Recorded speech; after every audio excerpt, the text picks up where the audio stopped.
All right, guys, it's showtime. It is Tuesday, December 16th. You're watching the Coin Zone. I'm your host, Crypto with Paul. That is my name. Appreciate you guys for tapping in. We are about to go live after recess is over, and I'm not talking about the jungle gym with cookies, guys. This is big boy business. This is grown-ups. Committee on the Financial Services. We did a live stream yesterday, and we're doing another one again today. So make sure to hit that like button on the way in. Sub to the channel if you haven't already. We're going to be back here in a couple of minutes, around 5 minutes or so. We're going to go live and tap into that. But in the meantime, I just want to share a couple other of things for you guys. Chief the Yorkie, glad to see you're back with us. Love to see it. The Christmas vibes are coming. We got 9 days until St. Nick is coming through. We got the nice, fun backgrounds today in the live stream. Shout out to StreamYard for this. But let's get to some other things before we get to this live. So, BitTensor Tau had its first ever halving yesterday. Current daily emissions. Okay, current block reward 0.5 Tau. Current daily emissions 3,600 Tau. Tau halving reduces emission rate by 50%. Tau emissions and subnet alpha pool injections. Okay, this is big things. DZ commented about this. Shout out to DZ. My thoughts on Tau marketability. The only reason why I'm pulling this up, guys, and we're looking at Tau specifically, is because we just had a kick-ass interview on the channel here yesterday with somebody in the Tau community, the BitTensor community, who's written papers on subnets.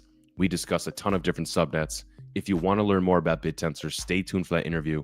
It was such an awesome sit-down. BitTensor, to me, is one of my biggest plays right now. Okay, it's one of my biggest conviction plays for the future for a lot of different reasons. I like the fact that it is a finite amount of tokens. It has a lot of Bitcoin's tokenomics behind it, but then also, you know, it's like the programmability, like Ethereum, etc. Also with AI mixed in, just all these different things. This is a true utility play, guys. So I have my eyes on BitTensor. We're going to take a look at that as well. And again, guys, shout out to DZ. We're trying to get DZ on the channel here. If you guys want to see DZ on the Coin Zone, hit him up for us on X. Tag us. Say, DZ, we want to see you. All right, we got some communication going, but we're kind of trying to drive it home here. So help us out, guys. And help us out get to 3,000 subs before the end of the year. I really appreciate that. Make sure to hit that sub button if you haven't already. Now, again, we got a couple minutes. But before we have to get to this live stream, a couple minutes more to kill, let's just look at a couple other things. Things are happening with stables, guys. All right, a lot is happening with stablecoins as of late, just continuously. This year has been more about stables than it has for anything else, basically. This is from Tangem, guys, a cold storage wallet, a little card on your phone. I have a Tangem wallet. It's kick-ass. I've never had any issues. Shout out to Tangem. We're providing access to Tangem Pay gradually. If you got the email, I didn't. I'm salty about it, Tangem, if you're listening. Come on, bro. It's your turn to activate Tangem Pay, the bridge between your self-custodial wallet and the real world. So what they're doing is USDC on Polygon. I don't know why Polygon, but we'll see. So you can now physically soon have a Tangem card, not only for self-storage, but to actually spend your stablecoins, which is really interesting. What else are we seeing, guys? Visa adds USDC via Solana. Visa will allow US institutions to settle transactions using Circle's USDC on the Solana blockchain. What else are we seeing? The FDIC issues first official stablecoin proposal under the Genius Act. The proposal will allow banks to apply to issue stablecoins themselves. That's crazy work there, guys. Crazy work. So this is what we're seeing, guys. 2025 has been an interesting year in on a number of levels, right? But in large part, I would say stablecoins have been winning in regards to legislation, adoption. The rest of the altcoin market not really doing too hot here. You know, I'm starting to see people's tweets again here on X, a little engagement farming. Oh, screw this. I'm quitting crypto. I'm going back to my corporate job. All right, sure. I doubt that's happening, but it is indicative of everyone's vibes right now, which are low. Retail is basically non-existent. It's sad to see. People are starting to jump ship. People are losing faith. And we're here strong because we can have the ability to zoom out, guys. Right, Chief the Orky? Got to zoom out. This is a longer term play, guy. This is where we're at. The Committee on Financial Services will be back here in a minute or so. It is now 10:15. So why don't we just go over to this, put it full screen, and I believe we will be hearing from them shortly. This is going to be interesting, guys. Let me know in the chat the good that you think is going to come out of these meetings so far. There's some other things that were passed this morning from this. Chief the Yorkie agrees. Love to see it. So in the meantime, all right, they're still not here. Let's take a quick look. Committee on Financial Services. Let's look that up. Okay. So far, guys, okay, since we're still waiting for the recess, they're a minute behind here, it looks like. So 54 minutes ago, great discussion this morning on one of the fastest growing threats facing American families and businesses, fraud and scams. Okay, crypto can help with this. There's a lot going on. A lot going on, guys. The committee is now considering H.R. 6555, the Enhancing Bank Resolution Participation Act. By who? Rep. Bill Huizenga. Small biz, like to see it. So, quote unquote, my bill, the Enhancing Bank Resolution Participation Act, potentially gives the federal banking agencies yet another logical tool when faced with resolving a failing financial institution. Mr. Chairman, in bank failure scenarios, regulators should have a wide range of institutions lined up to bid on failed bank, increasing the proceeds received by the FDIC and lowering the potential cost to the Deposit Insurance Fund. So, a lot to keep our eyes on. And this is all happening today live, ladies and gentlemen. We are about to join the recess after earlier meetings this morning. But we also heard from Rep. Ralph Norman, proudly serving the 5th Congressional District of South Carolina. The committee is now considering H.R. 6536, the Rural Depositories Revitalization Study Act. There's a lot going on here, guys. Lots with banks. It's very important things. We're now seeing PayPal apply for a bank license, trying to become a bank. TradFi banks are all pissed about it. Oh, they're not a bank. You can't let them do that. Well, too bad. The committee is now considering resolution to reauthorize the task force on monetary policy, treasury market resilience, and economic prosperity. Now, all these things sound great, but what does this actually mean? Resolution to reauthorize the task force on monetary policy, treasury market resilience, and economic prosperity has passed. So I'd be very interested to learn more about this, because it doesn't matter what things say on paper sometimes. It doesn't. Can you explain this? I'm going to ask Rock.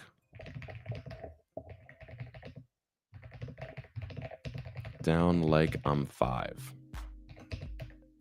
All right. I ask Rock to break this down like I'm 5 years old as we wait for recess. What does this bill actually mean? What does it mean for the markets? Is this a good thing? Is it just wordplay? Let's see what Grok says, guys. We're not going to take this like it's concrete, but we're just going to see what Grok says, all right? And here it goes. All right, okay, imagine you're 5 years old and we're talking about grown-up money stuff, like it's a game with toys and candy. First, there's a big building called Congress, where a bunch of adults, lawmakers, make rules about money for the whole country. Yes, we know that. They have special groups called committees and sometimes task forces, like a team of friends picked to work on one important project. This task force has a super long name, Task Force on Monetary Policy. All right, yeah, I'm not going to say it again. Let's break that down super simple. Monetary policy, this is about the Federal Reserve, like the country's big money boss, deciding how much money costs to borrow, like interest on a loan. They try to keep prices for toys and candy from going up too fast, that's called inflation, and help people have jobs. Treasury market resilience. We're still, it says begin shortly now, by the way, guys, so we'll get there in a second or two. Treasury market resilience. The Treasury is where the government borrows money by selling special papers called bonds, IOUs. The market is where people buy and sell those IOUs. Resilience means making sure it doesn't break or get wobbly, even if things get scary, so the government can always borrow money easily. Economic prosperity just means helping everyone in the country have more money, better jobs, and a happy economy, like making sure there's enough candy for everyone. This task team was made earlier this year to study these things, hold meetings, ask experts questions, and figure out how to make money rules better. Now, the news resolution to reauthorize the task force has passed. A resolution is like a vote to say, yes, let's do it. Reauthorize means let's keep it going. It passed means the lawmaker said yes. It's like your group play was supposed to end, but the teacher said, all right, let's get it. You're still going. This isn't a huge new law changing your life right now. It's just the grown-ups saying we need to keep studying how the big money system works so it stays strong and fair for everyone. All right, Grok, I guess that's fair. You guys let me know what you think in the comments, chat. We're locked in, Ultra Justin. Smash that like. We'd love to see it. Appreciate you, big guy. We're going to hear shortly, too, from the Committee on Financial Services. See what other bills these people are trying to pass. The grown-ups in the big house called Congress. But it's good to see, I guess. In 2026, I think things are going to stabilize and become a little bit better. Inflation will probably get closer to that 2% goal. I'd imagine things are going to start heating up with AI. You know, the thing that does scare me, guys, honestly, is the Palantirs of the world. Some of these guys, you know, it's good to see that we're helping the economy, but should we be giving this much power, unchecked power to some of these people? I don't really know about that. We'll see. We'll see how the future shakes out. But for here in the meantime, we're discussing cryptocurrency, and they are behind schedule here, guys. Supposed to begin again 7 minutes ago.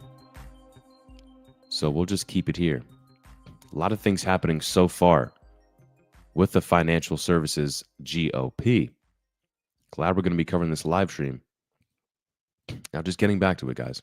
A lot is happening with stablecoins.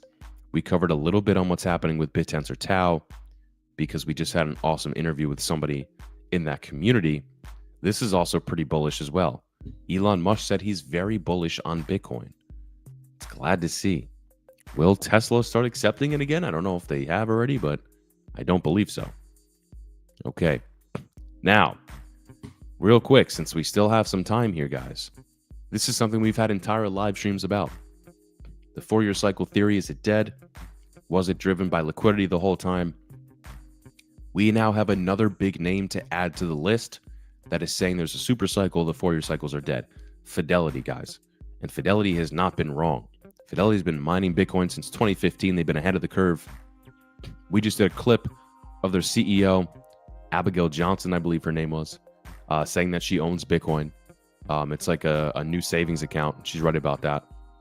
But this is it right now, guys. We have another big name in Fidelity joining the list that the Fourier cycles may be over. Quote unquote, believe we could be entering a super cycle. For reference, a super cycle in commodities in the 2000s spanned nearly a decade. So if you are deciding to get out of the market now over the next decade, you might be shooting yourself in the foot. It absolutely was driven by liquidity, says Chief the Yorkie. Yeah, I mean, I'd have to agree. I would have to agree. From an unbiased standpoint, this isn't just hopium because we haven't seen a crazy bull run in 2025. I mean, look, guys, you know what we do here on the channel. We're looking at a chart right now. We look at so many goddamn charts. So many goddamn charts. Okay. To me, what I'm seeing with my eyes, my 4 eyes here with these glasses, is we have not seen a blow off top. I do think that there's some sort of manipulation happening. I think the Clarity Act can help with that. Basically holding exchanges accountable for certain actions. You won't be able to get your insane liquidations anymore once we get this new market structure bill, which supposedly, according to Tim Scott now, will not be happening before the end of the year. I think a lot of people were bullish. I remember Charles and a couple other people saying we were going to get it maybe by September, October, and the government shut down. Things dragged out. And now it's December before St. Nick, and we're not going to get it. That's a little sad, but could be good momentum once the new year starts, if we get it in January, maybe sometime in February, we'll see, guys. But I do think continuous market structure in the Clarity Act, getting more of these bills passed is going to be super important, not only for 2026, but beyond, for allowing retail to feel more comfortable to get in.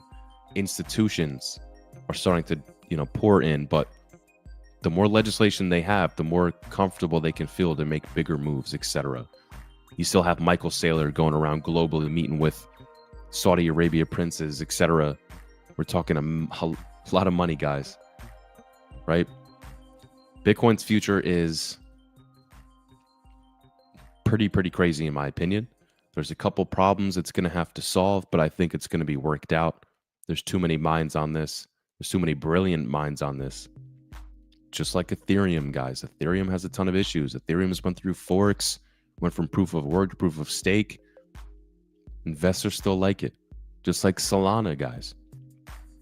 I'm not a fan of Solana. You guys know that, but Solana has issues. Thousands of sandwich attacks get hit on the ecosystem all the time. People lose funds, right? That's not good. It goes down. It's gone down over 15 times in its history. In a couple years, that's not good. But guess what? Wall Street doesn't care. They're like, yeah, we'll fix it. We got bright minds here. It's wild to me. The more fundamental plays sometimes don't even get the look because it might be boring. People want to see things that aren't boring. For me, when it comes to money, be freaking boring. I don't want something that crashes. What are we talking about? I want something fundamental and sound. That's why people like Bitcoin. They just get it. It is what it is. Yeah, it might be older and outdated, whatever, but it is what it is. It's not changing. It's set in stone, and you can get it. And once people get it, they say, oh, crap, a light bulb goes off. I understand this. Some people become maxis. Some people decide to look at what else is out there. And we see it every year. As you know, I've been in this space for 5-ish years now. I've seen it so many times, guys. I've seen it so many times. So many people tweet. Look, there's this guy. I'm gonna show you this guy's account real quick since we have some time here.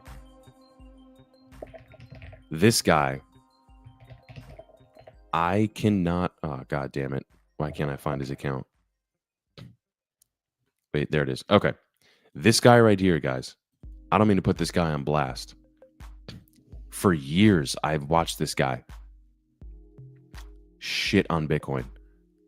The finance guy. I liked his account. I would like, his posts. I liked his account. He didn't talk about crypto at all, but he talked about stocks and stuff in that respect.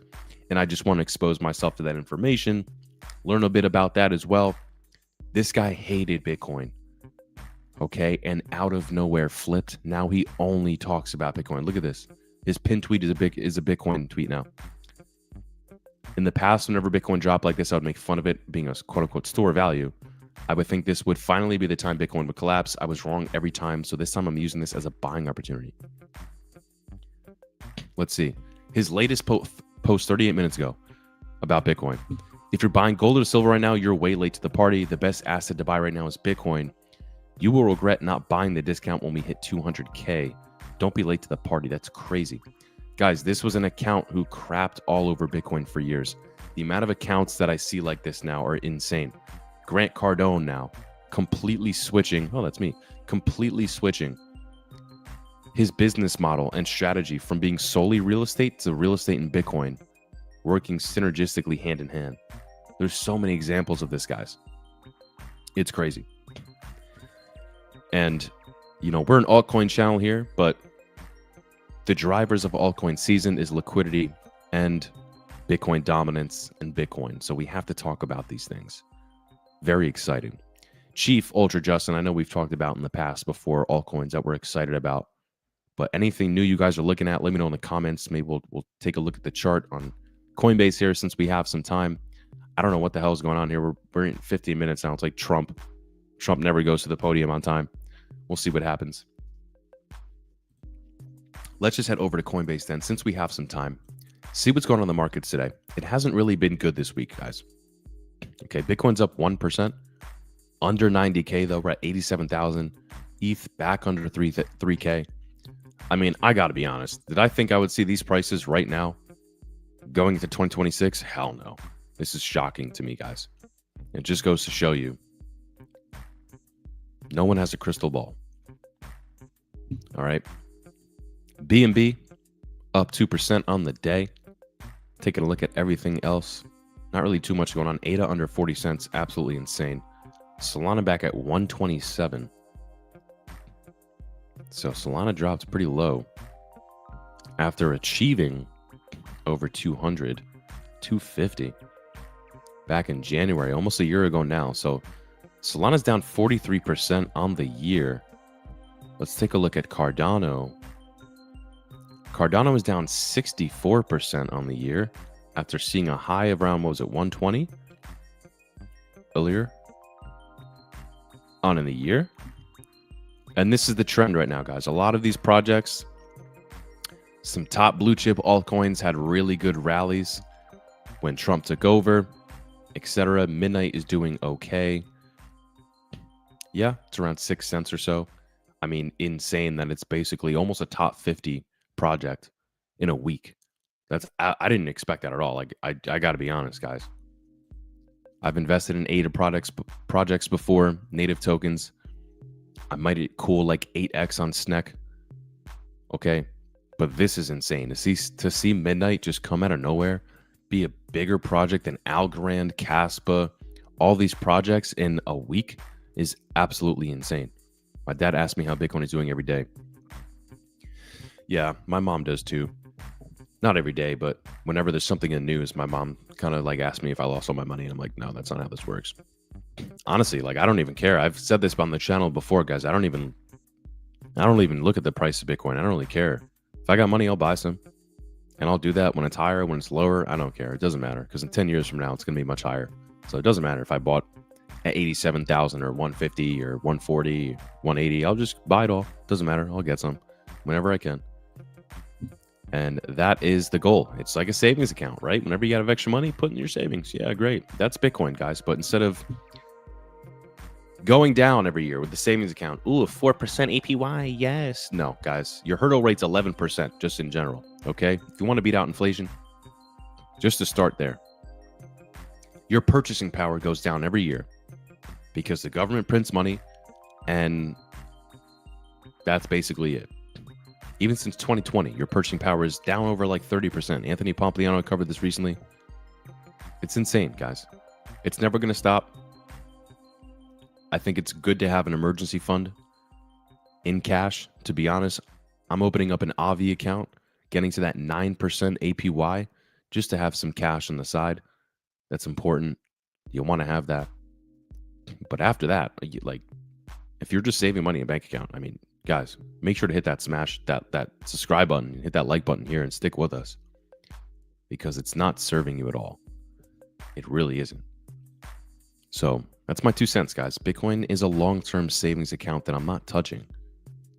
And then I have a little cash savings, sure. But the rest is, speculative investments like my Cardano investment, BitTensor, etc. And we are still goddamn waiting for these people, bro. Look at this. How rude. How rude.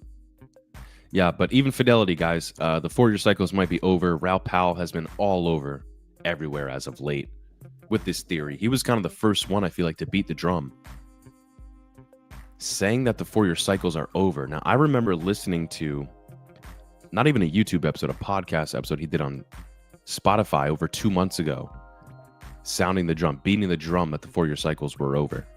And since then, a lot of people have jumped on board. Again, guys, the latest is Fidelity here. I made a clip about it the other day.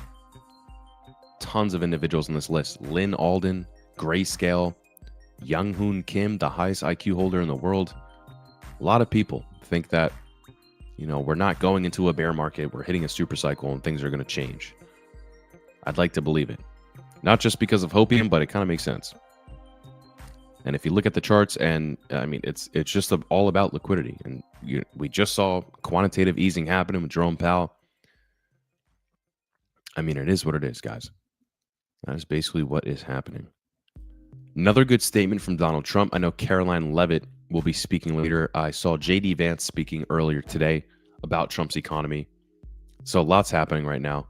I mean, that would be a better live than this right now, considering they're not even freaking here, making us wait 20 minutes so far. This is kind of insane.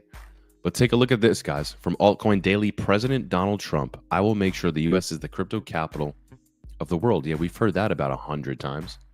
And this is what we're seeing. Yeah, guys, this is what's going on. So, Donald, yeah, maybe pump our bags again. That would be great. And yeah, in the meantime, guys, let me know what you guys think about this. Let me know what you guys think about the markets. Are we still bullish for 2026? Genuinely, I want to know. If you're with me on the live right now, let me know. Where's your head at? Where's the sentiment at? We're trying to get a midnight. Stay tuned, guys. Chief the York, I appreciate you bringing up midnight, because we will have a midnight interview on the channel here very soon that will be taking place this week. You'll probably see it next week, so stay tuned. I'm so excited for that. I will be sitting down with a midnight ambassador. We're going to be discussing midnight and everything in between, so stick around for that, guys. You guys have 2 really awesome interviews from us coming up with BitTensor and now midnight. This is awesome. I love this. I'm so excited. So excited for you guys to see these interviews. Really awesome stuff, guys. Yeah, I'm a little perturbed here, guys. This is a little... Check this out. They're lying to us here. Look at this. The committee is in recess until 12:15. Yeah, well, it's 12:37, brother. You're really doing a disservice to the people right now and all of my live stream viewers. So, to you guys, on behalf of the Financial Services GOP, I apologize. Okay, let's blame them. But I hope you guys are entertained in the meantime. We're talking some ish. We're looking at other news that's going on. So, and there is a lot going on. There's a whole lot going on. Yesterday, the live streams that we covered was basically a lot about privacy focused. Kind of crazy. And, you know, that's, again, we see Knight going crazy right now. Great timing. Absolutely great timing. When it comes to privacy. That is it, guys. I have a lot of research to do on BitTensor after today. After my sit down yesterday. I mean, I wrote down like 100 things I got to look into. This guy was great. Can't wait for you guys to see this interview. I don't know what this means, but believe it or not, I'm more bullish than ever. Iggy Azalea. Is that a good thing or a bad thing, guys? This is like when Jim Cramer comments on the markets. I'm still stacking Crow here. Still at a good price point. I don't blame you. If you have any high conviction plays on some blue chip alts, like a CRO, I mean, now is still a great time to stack. I mean, it's still, if you believe in it, I mean, it's still low in regards to the price. Just how I feel about ADA. 38 cents, 39 cents. What? I didn't think we'd still be here, guys. It's just giving me more time to stack because I have conviction. Other people can look at it. You know, I've seen a meme yesterday. Oh, people still believe in Santa Claus. Well, yeah, well, people still believe in Cardano. I've seen people say that about Ethereum. I've seen people say that about, you know, other altcoins. It's funny, sure. And, you know, maybe they'll be right in the future. But for me, I have a lot of conviction. There's just so much going on. You can't ignore. And I'm not talking about, price action. No, I'm talking about genuine building, fundamentals. So many. Execution on roadmap. Like, it's just so much is going on, guys. You can't ignore it. But I don't know how to feel about this. Iggy Azalea commenting. Didn't she scam everybody with a meme coin? Yeah, she did, guys. Iggy Azalea. All right. The most random people are starting to get into crypto. From CZ, if you were ever jealous of people buying crypto on the cheap and able to hold them through the cycles, think about what they did in moments like this. 100% that deserves a retweet. That's what we're just saying now.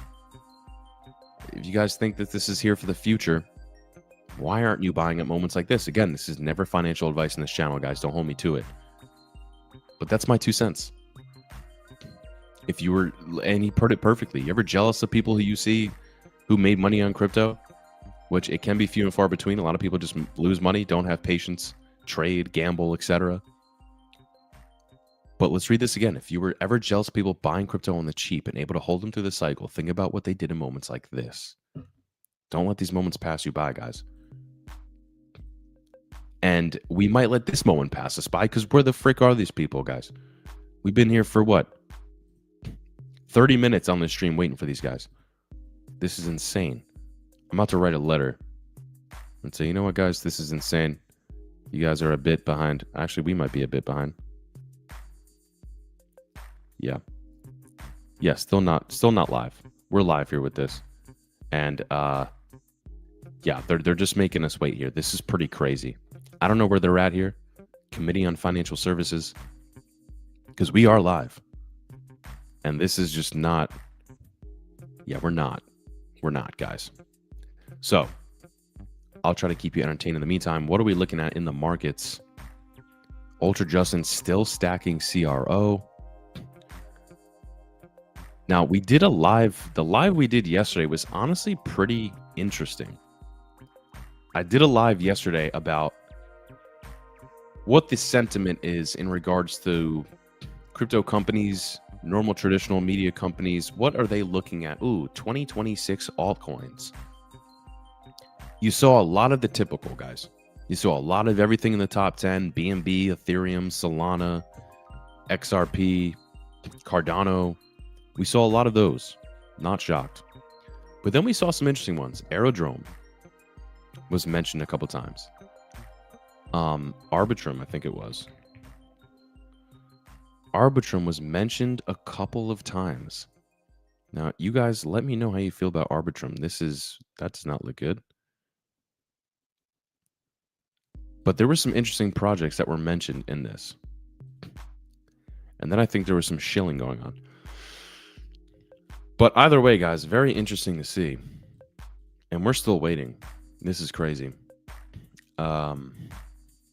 Yeah, why don't we just go right to this? And I will honestly be back shortly. Just take a quick break. All right, we're hopefully going to see from the Committee on the Financial Services here soon.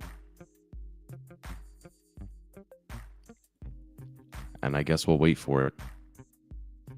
In the meantime, guys, I'm going to take a quick break. I will be right back.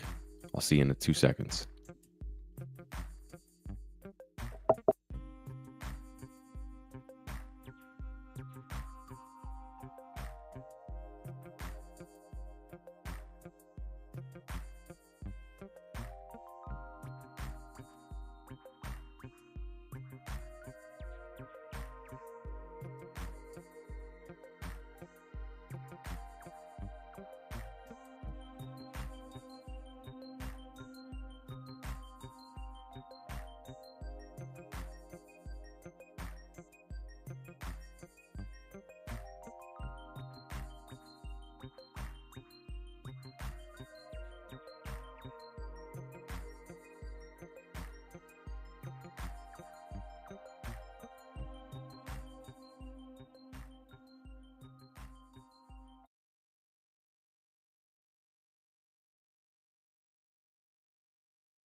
Amendment in the nature of a substitute to H.R. 6556, offered by Mr. Lynch of Massachusetts, designated as Lynch 050. Without objection, the amendment will be considered read and will serve as the base text for purposes of amendment. The gentleman from Massachusetts, Mr. Lynch, is recognized for 5 minutes on his amendment. Thank you very much, Mr. Chairman, and to the ranking member and our very capable staff for including this legislation on today's markup calendar. The Failing Bank Acquisition Fairness Act will address the exception that allows a mega bank with more than 10% of total deposits in the U.S. to acquire a failing bank. Specifically, my bill will prevent mega banks from bidding for a failed bank if there are other eligible bids from well-capitalized and well-managed small and mid-sized banks. The Regal-Neal Act of 1994 established the 10% nationwide depository cap, along with the exemption for the acquisition of failing banks. In the 3 decades since 1994, the number of commercial banks in the United States has declined by approximately 50%, a continuation of the dangerous trend of consolidation, which has predominantly occurred among the largest financial institutions in this country. Most recently, the collapse of First Republic, Silicon Valley Bank, and Signature Bank in 2023, which were the second, third, and fourth largest bank failures in our history, resulted in JP Morgan Chase acquiring First Republic and its nearly $230 billion in assets. According to the Wall Street Journal, and I quote, "Federal regulators wanted a strong deal for the First Republic Bank. As a result, they helped America's largest lender get even bigger." The journal went on to say that regulator concerns regarding big bank consolidation seem to be, quote, "set aside, a recognition that the largest lenders possess unmatched firepower to step in during times of financial distress," close quote. While multiple smaller bidders also sought to acquire First Republic, JP Morgan Chase, with more than $4 trillion in assets, effectively won the government auction and then quickly announced plans to shut down 1/4 of First Republic's 84 branches, at the expense of depositors who were left without a local branch, and of course the approximately 1,000 employees who were then laid off. In the wake of this acquisition, consumer advocacy organizations such as Americans for Financial Reform and Better Markets raised serious concerns about the advantages afforded to large, interconnected financial institutions like JP Morgan Chase in bidding for failing banks. To that end, I introduced this legislation, which, if it had been in law at the time, would have prevented JP Morgan Chase from acquiring First Republic. The consolidation of our banking system introduces systemic risk and reduces the resilience of our financial system in the face of an economic shock. This legislation would take an important step in combating the pace of consolidation by preventing mega banks from taking advantage of financial crises to gobble up their competitors and to pad their own profits. I'm proud to have the support of the Americans for Financial Reform on this bill, and I urge my colleagues on both sides of the aisle to support this legislation. And in closing, I would like to ask unanimous consent to enter into the record an article from Better Markets, the title of which is "Jamie Dimon is Still Dancing in the Streets 1 year after JP Morgan Chase's acquisition of First Republic Bank." With that, Mr. Chairman, I yield back the balance. Without objection, that'll be included in the record. The gentleman yields back. Who seeks recognition on Mr. Lynch's amendment in nature of substitute? Not seeing other speakers, I'll recognize myself for 5 minutes. I support H.R. 6556, the Failing Bank Acquisition Fairness Act, and I want to thank Steve Lynch for engaging with our team on financial services and the majority on this important bill. This committee has held several hearings this Congress examining the federal government's role in the concerning trend of consolidation in the banking industry. While new bank formation and merger and acquisition activity tend to ebb and flow with trends in the broader economy, the banking industry still has not fully recovered from the overcorrection experienced in the provisions of Dodd-Frank. Under current law, there are 5 major concentration limits that prohibit federal regulators from approving a merger and acquisition of a failed or failing bank if the resulting institution would control more than 10% or more of the national deposits. This bill limits the circumstances in which the federal banking agencies can waive these concentration limits for transactions in which there are no other qualified bidders for the failed bank, and the transaction is necessary to prevent significant economic disruption or adverse effects on financial stability. This bill gives the regulatory agencies flexibility to consider a greater number of competitive bids, especially for smaller institutions. This bill also includes critical safeguards, which are a requirement for the regulators to submit a report to Congress within 30 days of waiving the concentration limit, including the justification for that waiver, a description of alternate bids for outcomes considered, an explanation of why alternative bids were not selected, and any recommendations for legislative or regulatory changes to improve competition in future bank resolutions. Together, this bill offers regulators the necessary flexibility when considering competitive bids for failed or failing banks while ensuring accountability to Congress. I'm proud to support this bill alongside the other work in the bank resolution space that we've talked about today. And I encourage all members of the committee to support this bill as well. I thank the gentleman from Massachusetts, and I yield back. Does anyone else seek recognition on the A&S? Hearing none, we'll move to amendments. Does anyone wish to offer an amendment to Mr. Lynch's A&S? Hearing no further discussion or seeing any amendments to the gentleman's bill, the question now occurs on the adoption of the amendment in the nature of a substitute. All those in favor, please say aye. Aye.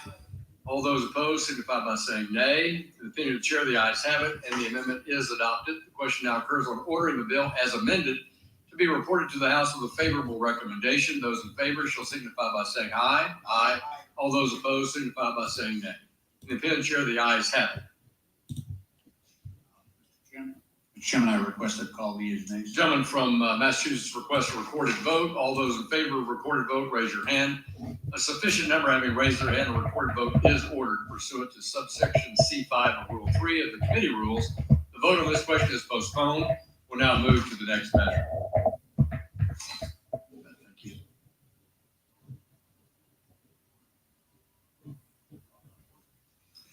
Pursuant to notice, I call up HR 6554, the Community Bank Representation Act, which was introduced by the distinguished Congresswoman from South Texas, Representative Dela Cruz.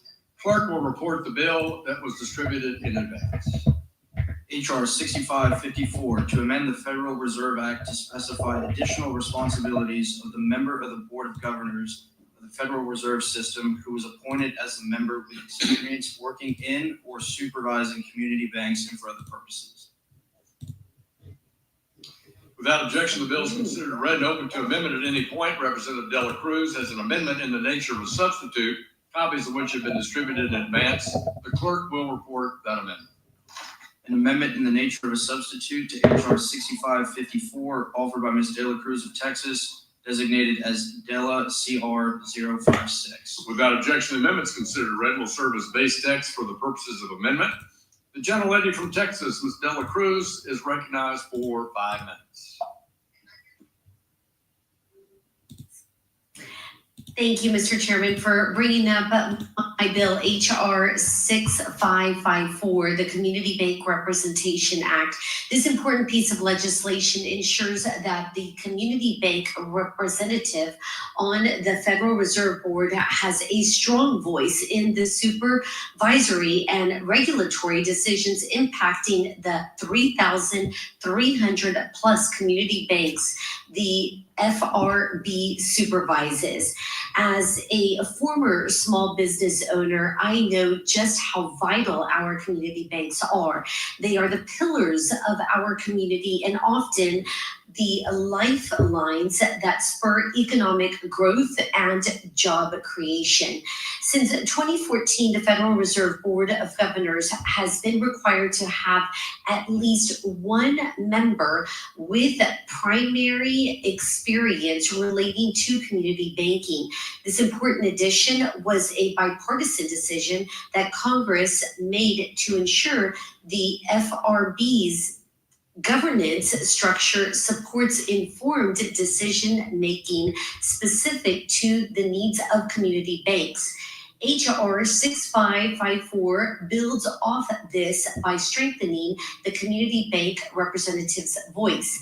Specifically, the Community Bank Representation Act makes clear that the community bank representative on the HRB should develop policy recommendations and oversee the supervision and regulation of community banks, while still working with the vice chair for supervision and any other FRB members with community banking experience. Importantly, this bill ensures that community bank representative, if different from the vice chair of supervision, would come before Congress at semi-annual hearings to outline supervisory and regulatory actions impacting our community banks. HR 6554 also updates the asset threshold relating to the community bank representative in perpetuity by indexing it to nominal GDP and ensuring the FRB member on the FFIEC consults with the community bank representative on cross-governmental decisions impacting the sector. The Community Bank Representation Act strengthens congressional intent for the Federal Reserve Board's community bank representative, and I urge my colleagues to join me in supporting it. Thank you. I yield back. Gentlewoman yields back. Who seeks recognition on the gentlewoman's amendment of nature of substitute? Green from Texas, Mr. Chairman. Mr. Green, you're recognized. Thank you, Mr. Chairman. Mr. Chairman, I move to strike the last word. You're recognized for 5 minutes. I appreciate the efforts to support our community banks, but this bill is an odd way to accomplish that objective, especially at a time when the president is doing all that he can to undermine the independence of the Fed. From his repeated attacks on Chair Powell to his unlawful attempt to fire Governor Cook. We already have a complicated regulatory system with not one or two, but 3 federal banking regulators. Instead of simplifying things, this bill would complicate the situation by splitting supervision and regulatory duties at the Federal Reserve, taking away community bank regulation and supervision duties. Congress gave the Fed's vice chair of supervision and having another person handle these duties. While the vice chair of supervision would continue to be nominated by the president and confirmed by the Senate, this new community bank official would not. They could not have 2 radically different approaches to supervision that would not have been, that will not have to be used. Furthermore, I find it odd that House Republicans want to require another official to testify before the committee, but have completely failed to abide by statutory requirements to have other officials testify, most notably CFPB Acting Director Russell Vought. Instead of adding more testimony requirements, let's start by holding the CFPB Acting Director accountable for his harmful actions to undermine the will of Congress and shut down the agency that, until his appointment, secured more than $21 billion for more than 105 million consumers harmed by financial institutions. Moreover, we should scrutinize the unlevel playing field that Republicans have left for community banks since the CFPB is no longer supervising the biggest competitors for consumer compliance, specifically mega banks and big tech payment apps.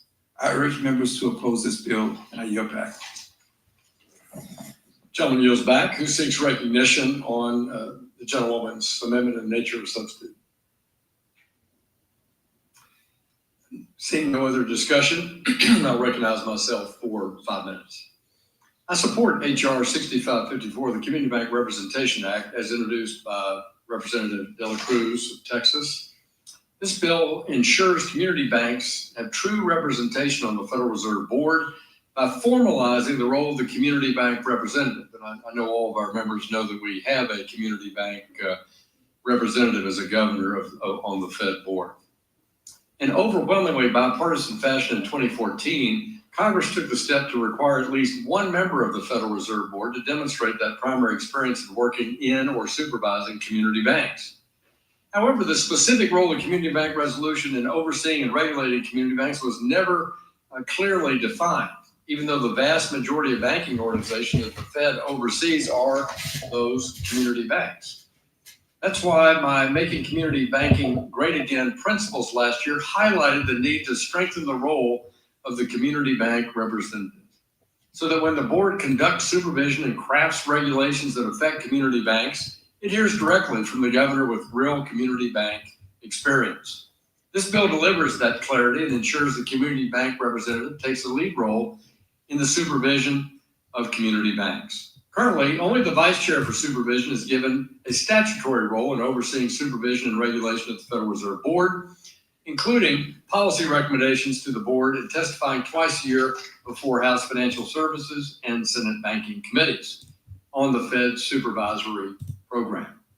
Yet the vice chair of supervision may lack the necessary experience to understand the unique challenges that our community banks face.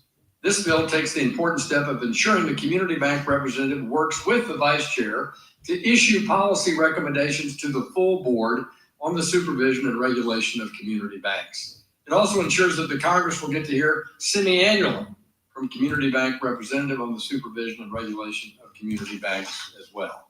That will increase the visibility on this important role that the Fed plays and provide Congress the opportunity that it can hold the Fed accountable for balancing their important role of supervision of banks of all sizes. I urge members to support this legislation, and I yield back the balance of my time. Who else seeks recognition on the amendment in the nature of a substitute? Hearing none, we'll move to amendments. Is there an amendment to Ms. Dela Cruz's bill? Hearing no further discussion and no additional amendments offered on the A&S, the question now occurs on adoption of the amendment in the nature of a substitute. All those in favor shall signify by saying aye. Aye. All those opposed shall signify by saying nay.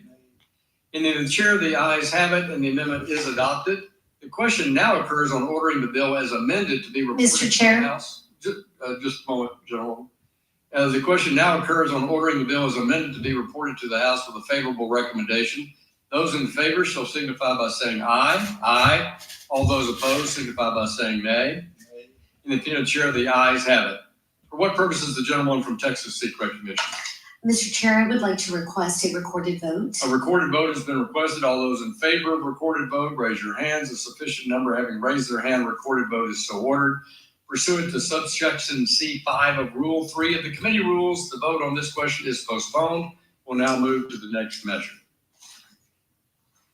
Pursuant to notice, I call up HR 6550, the American First Act of 2025, which was introduced by Representative Loudermilk of Georgia. The clerk will report the bill, which was distributed in advance. HR 6550 to require annual reporting on interactions between federal banking supervisory agencies and global financial regulatory or supervisory forums and for other purposes. Without objection, the bill is considered read, open to amendment at any point.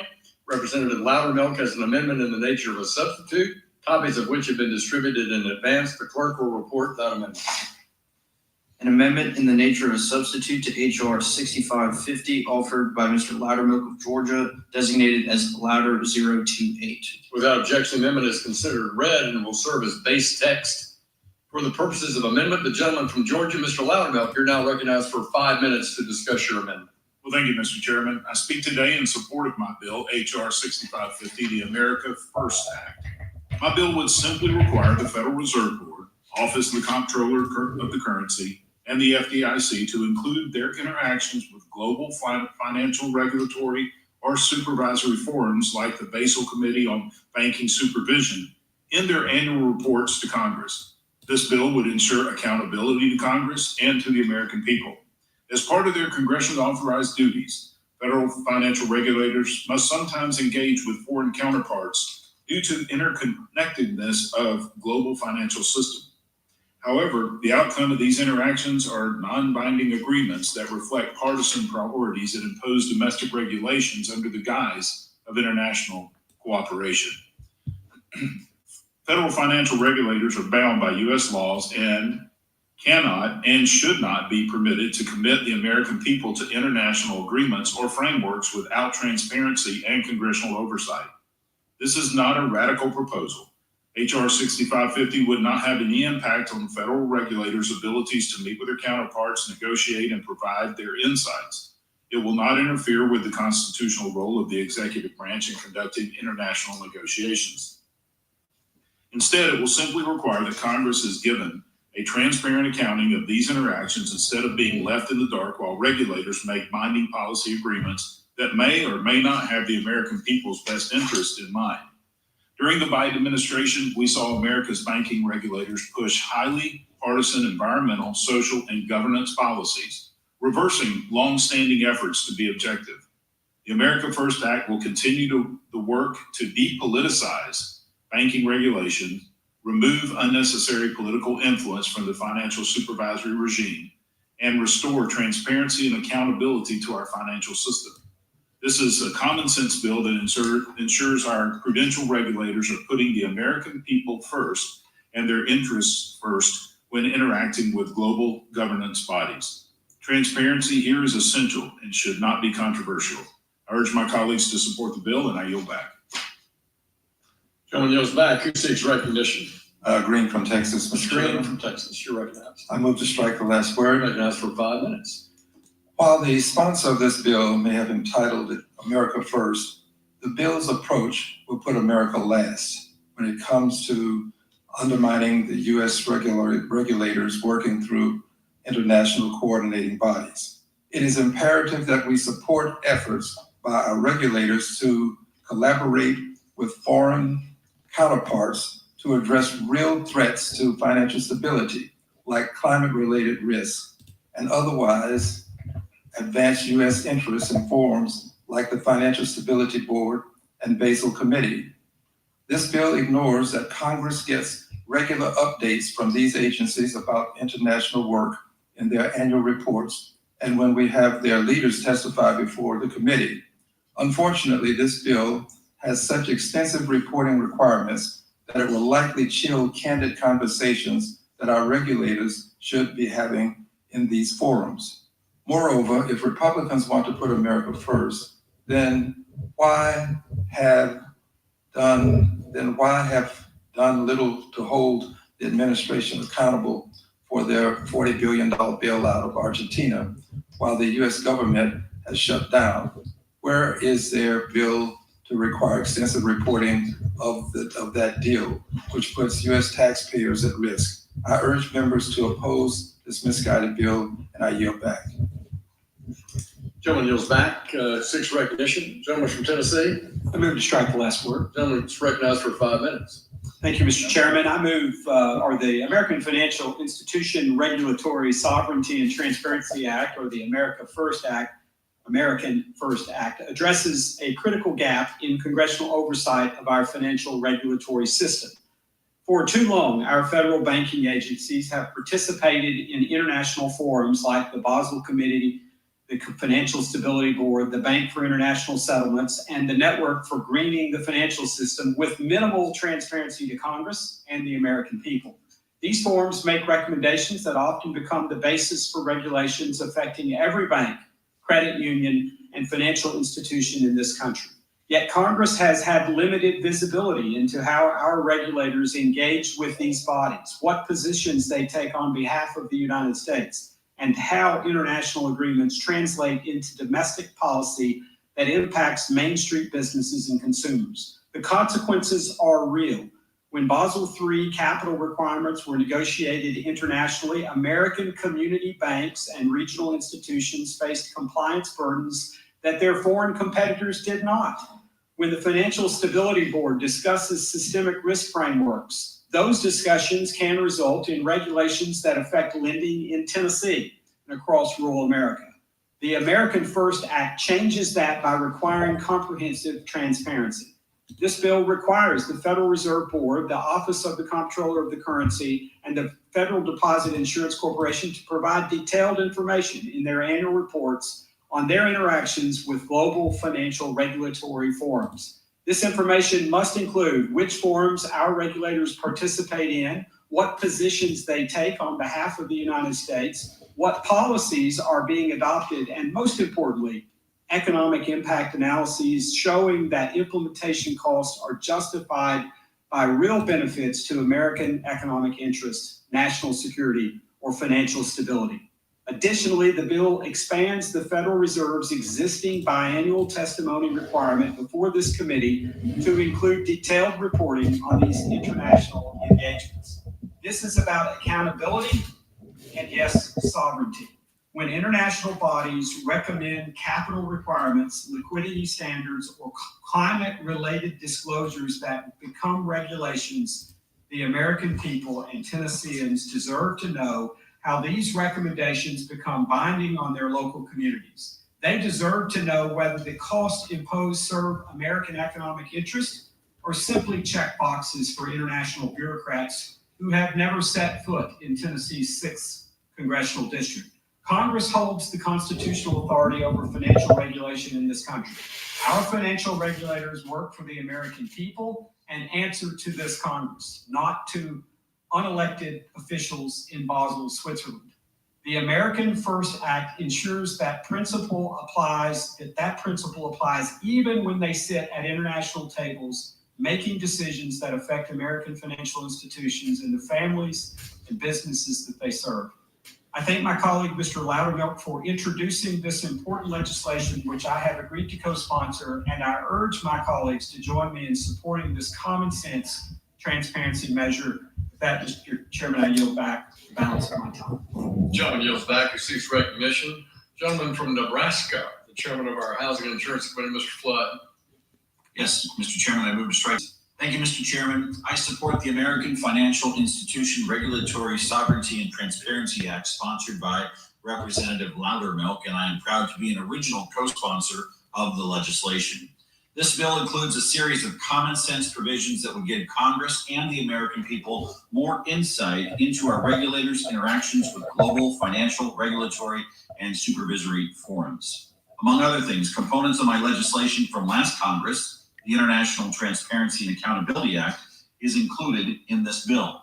We all know the weight that decisions made by international bodies can have on America's own laws and regulations. For example, the Basel III Endgame proposal from the last administration, which derived from negotiations at the Basel Committee on Banking Supervision, would have significantly increased capital requirements for our financial institutions and likely had knock-on effects on our entire economy. The Federal Reserve joined the Network for Greening the Financial System in 2020. NGFS focuses on setting climate goals and the integration.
All right, guys. So we're going to end it here. We were live for over an hour, waiting for a long time. Appreciate all you guys for tapping in, for staying with us throughout this time, watching the Financial Services Committee basically do their thing here, guys. So make sure to hit that like button. Make sure to hit that sub button as well if you're here with us. Just one last thing before we head out. This is from Ask Crypto. The Fed just injected $16.81 billion in the economy through overnight repos. Okay, so we saw this late November, December, and now the 14th again here in December. Quantitative easing. Yeah, Fed dump fuels liquidity. Alt season rocket ahead. Will it spark the next surge? That's a nice comment there. Makes a lot of sense. Chief the Yorkie tends to think that liquidity is the driver as we go on. It's absolutely was driven by liquidity. Yeah, so if we're going to get all this liquidity into 2026, I mean, we got to pay attention to that. It could be very bullish, guys. That's my 2 cents. I appreciate you guys for tapping in. It's been over an hour on this stream. You know, we heard a lot of interesting things, good comments on community banks, on broader institutional global banks, and kind of their pull, which is interesting. I appreciate the words of some of these guys. And it looks like things are moving forward in a good manner. So we'll see, guys. Let me know what you think in the comments. Once again, this is the Coin Zone. I'm your host, Crypto with Paul. I appreciate you guys for tapping in. Just make sure to hit that sub button for me if you haven't. We're trying to hit a goal before the end of the year, so help us get there. That's about it for me. Appreciate you guys for tapping in. I'm Crypto with Paul. I'll see you next time.